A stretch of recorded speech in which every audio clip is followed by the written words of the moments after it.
Dry powder inhaler DPI. আসুন আমরা একটি ড্রাই পাউডার ইনহেলার লিউপিহেলার-টি এর বিভিন্ন অংশ অথবা উপাদানগুলি বোঝার চেষ্টা করা দিয়ে শুরু করি। এই ইনহেলারটি তিনটি প্রধান অংশের দ্বারা তৈরি: dust protecting cap, mouthpiece, capsule chamber. লিউপিহেলার-টি ব্যবহার করার পূর্বে প্রোটেক্টিভ ক্যাপ খুলুন। লিউপিহেলার-টি আপনার হাতে শক্ত করে ধরুন এবং মাউথপিসটিকে তীরগুলির দিকে ঘোরান।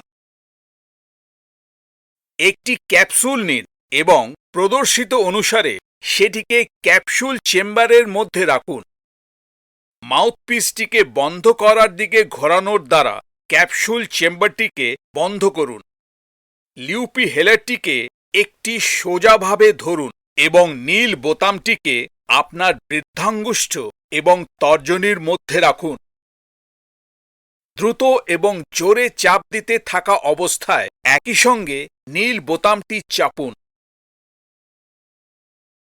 এটি চেম্বারের মধ্যে থাকা ক্যাপসুলে একটি ছিদ্র হওয়ার কারণ সৃষ্টি করে। এখন আপনি লিউপিহেলার-টি ব্যবহার করার জন্য প্রস্তুত। আপনার মুখের মাধ্যমে প্রশ্বাস ছাড়ুন। লিউপিহেলার-টিকে ধরুন এবং মাউথপিসটিকে মুখের মধ্যে রাখুন। সেটিকে আপনার ঠোঁটগুলির দ্বার সম্পূর্ণরূপে ঢাকা দেওয়ার দ্বারা একটি নির্ভুল সিল তৈরি করুন এবং দেখানো অনুসারে আপনার মাথা পেছনের দিকে সামান্য কাত করুন এবং একটি স্থির গতিতে আপনি যতটা গভীরভাবে পারেন নিঃশ্বাস গ্রহণ করুন। চেম্বারের মধ্যে থাকা ক্যাপসুলটি এক প্রকার খড়খড় শব্দ করতে থাকে।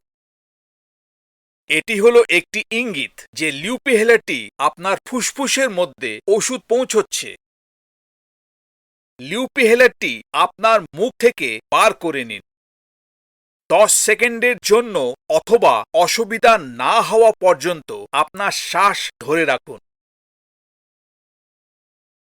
আপনার নাকের মাধ্যমে ধীর গতিতে প্রশ্বাস ছাড়ুন।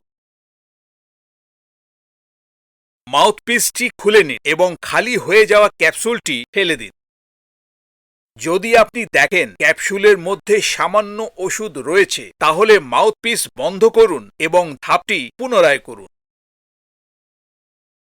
নিঃশ্বাসের সঙ্গে গ্রহণ করার পরে জল দিয়ে আপনার মুখ ধুয়ে নিন, কিন্তু সেটি গিলে নেবেন না। লিউপিহেলার-টি এর ওপর ডাস্ট প্রোটেক্টিভ ক্যাপটি লাগিয়ে দিন। এটিকে মুছে নিন এবং রেখে দিন।